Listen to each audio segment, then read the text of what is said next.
Good morning students. आइए आज हम लोग क्लास 10th का फिजिक्स का कुछ ऑब्जेक्टिव क्वेश्चन देखते हैं, जिसमें पिछले बार एक फिजिक्स का वीडियो बना था जिसमें कुछ सब्जेक्टिव प्रश्न बताया गया था।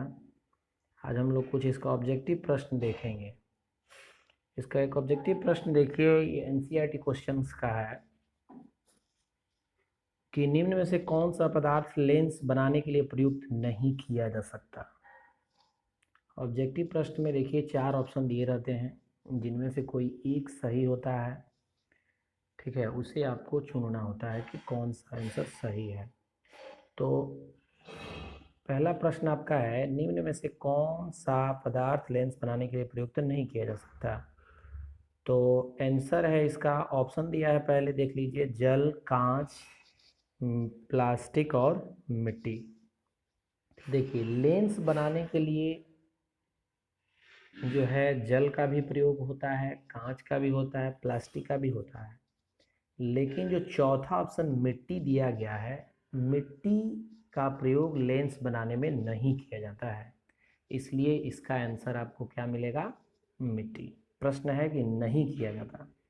दूसरा प्रश्न ये देखते हैं, किसी बिंब का अवतल दर्पण द्वारा बना प्रतिबिंब आभासी, सीधा तथा बिंब से बड़ा पाया गया वस्तु की स्थिति कहाँ होनी चाहिए, मतलब वस्तु कहाँ है।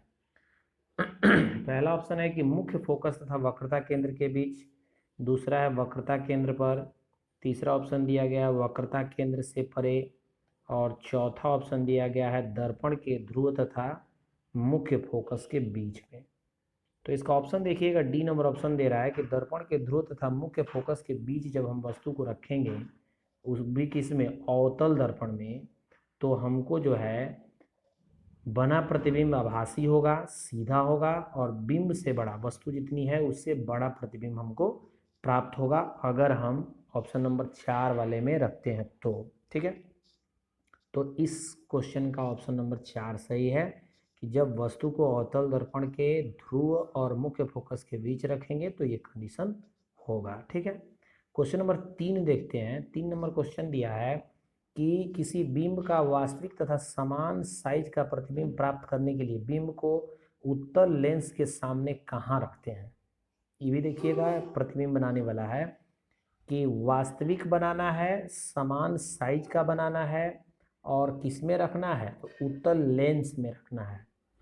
ठीक है, तो लेंस में ध्यान दीजिएगा, जब हम फोकस पर रखते हैं तो उसके दूसरे साइड फोकस के दोगुनी दूरी पर ऐसा बनता है। ठीक है, यानी अगर हम उस वस्तु को बी नंबर ऑप्शन में देखिएगा, फोकस दूरी की दोगुनी दूरी पर अगर हम उसको रख दें तो वस्तु जो है समान साइज की बनेगी। ध्यान दीजिएगा, उत्तल लेंस के 2 फोकस हैं, प्राथमिक फोकस, द्वितीय फोकस। तो प्रथम F1, दूसरा लिखते हैं 2F1 या 2F लिखते हैं।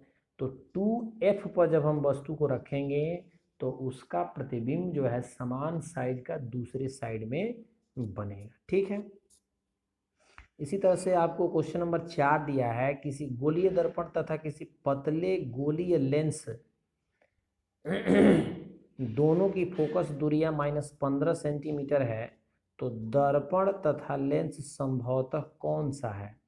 मतलब दोनों दर्पण क्या अवतल हैं, या दोनों उत्तल है, या दर्पण अवतल उत्तल लेंस है, मतलब दर्पण अवतल है लेंस उत्तल है तब ऐसा होगा, और दर्पण उत्तल है कि लेंस अवतल है, ऐसा होगा।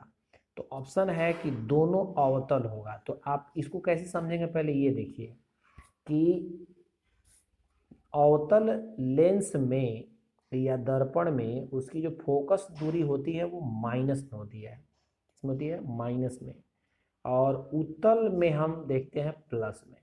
तो -15 दिया गया है, यहाँ पे 10 भी दिया रहता तो कोई मुश्किल नहीं था, हमको चिन्ह से ध्यान देना है, चिन्ह माइनस है इसलिए दोनों उत्तल होंगे। अवतल दर्पण में भी, सॉरी अवतल होंगे, अवतल दर्पण में भी आपको जो है माइनस का प्रावधान है और लेंस में भी है। ठीक है, इसलिए इसका ऑप्शन होगा दोनों अवतल। 5वां नंबर क्वेश्चन है, किसी दर्पण से आप चाहे कितनी ही दूरी पर खड़े हो, आपका प्रतिबिंब सदैव सीधा प्रतीत होता है तो दर्पण क्या है आपको बताया गया है, याद करिए। समतल दर्पण में ऐसा होता है, ठीक है। समतल दर्पण में ऐसा होता है कि आप दर्पण से जितना पीछे रहेंगे उतना ही अंदर आपका प्रतिबिंब बनेगा, आपसे दर्पण से उतना ही अंदर बनेगा और समान साइज का बनेगा, और सेम उत्तल में भी होता है।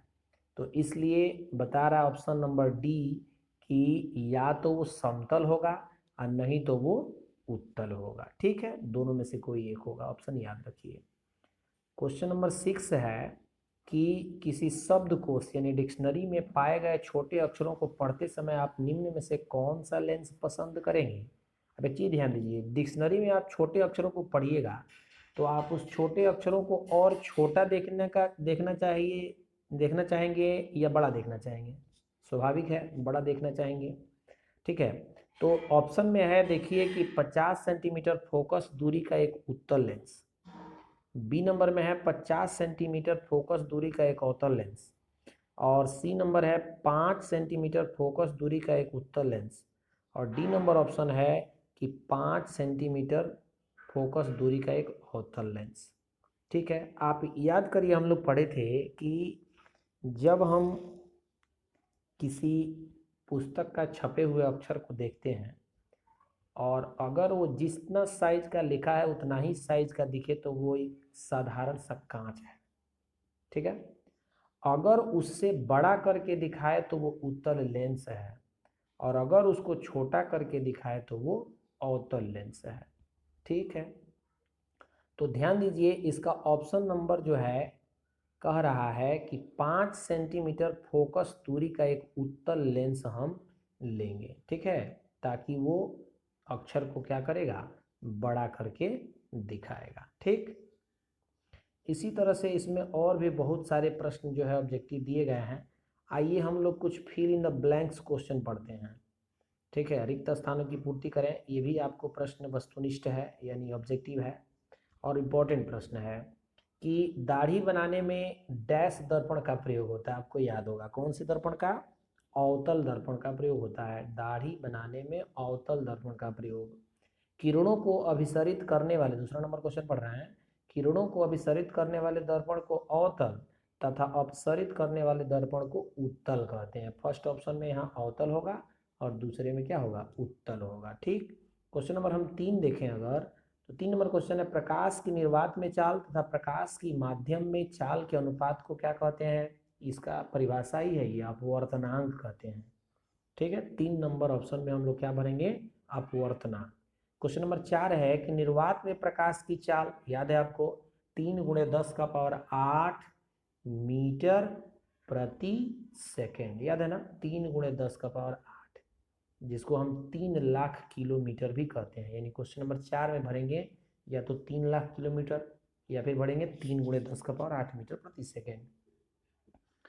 क्वेश्चन नंबर 5 है कि वाहनों में पीछे का दृश्य देखने के लिए डैश दर्पण का प्रयोग किया जाता है। कौन से दर्पण का, उत्तल दर्पण का। आपको पिछले वीडियो में भी बताए थे कि उत्तल दर्पण का प्रयोग ही हम दृश्य को देखने में क्यों करते हैं, क्योंकि वो वस्तु का प्रतिबिंब सीधा बनाता है और बहुत बड़ा क्षेत्र को दिखा सकता है। यानी क्वेश्चन नंबर 5 में हम लोग भरेंगे उत्तल, ठीक है। इसी तरह से आप क्वेश्चन नंबर 6 देखेंगे। क्वेश्चन नंबर 6 में दिया गया है कि प्रकाश केंद्र और द्वितीय फोकस के बीच की दूरी लेंस की क्या कहलाती है। ध्यान दीजिए, प्रकाश केंद्र और द्वितीय फोकस, ठीक है, प्रकाशीय केंद्र O और द्वितीय फोकस के बीच की दूरी जो लेंस में होती है उसको हम कहते हैं फोकस दूरी। आप इसका आंसर भी देख सकते हैं, नीचे आंसर भी दिया गया है। क्वेश्चन नंबर 6 का फोकस दूरी होगा, ठीक है। क्वेश्चन नंबर 7 है लेंस की फोकस दूरी के व्युत्क्रम को क्या कहते हैं, उसकी क्षमता कहते हैं। लेंस की क्षमता, आप एक सूत्र और ध्यान में रखिएगा, P is equal to 1/f। ये सूत्र आपको मिल जाएगा किताब में। P कहते हैं पावर, लेंस की क्षमता को, F फोकस दूरी है। तो किसी लेंस की क्षमता फोकस दूरी का व्युत्क्रम यानी 1/f को कहते हैं, ठीक है। इसलिए आपको जो है यहाँ पर लिखा गया है कि फोकस दूरी के व्युत्क्रम को कहते हैं लेंस की क्षमता। 9 नंबर क्वेश्चन है, 8 नंबर क्वेश्चन, लेंस की क्षमता का मात्रक क्या होता है, डाइऑप्टर होता है। बहुत इंपॉर्टेंट प्रश्न है क्वेश्चन नंबर 8। लेंस की क्षमता का मात्रक होता है डाइऑप्टर, ठीक। 9 नंबर क्वेश्चन है अवतल दर्पण द्वारा वस्तु के बराबर प्रतिबिंब बनता है जब वस्तु कहाँ रहती है, वक्रता केंद्र पर। ध्यान दीजिएगा, दर्पण में जब हम लोग आप देखिएगा कि एक होता है एफ, एक होता है सी, तो सी पर जब रखते हैं तो उस वस्तु का प्रतिबिंब जो है उसी साइड रिफ्लेक्स होकर दूसरे तरफ बनती है आपको कितना, सी पर ही बनती है, उसके बराबर साइज का। इसी तरह से 10 नंबर क्वेश्चन है, किरणों को अभिसरित करने वाले लेंस को क्या कहते हैं, तो उत्तल लेंस कहते हैं। और उत्तल लेंस की फोकस दूरी कैसी होती है, तो धनात्मक होती है, अभी बताए थे।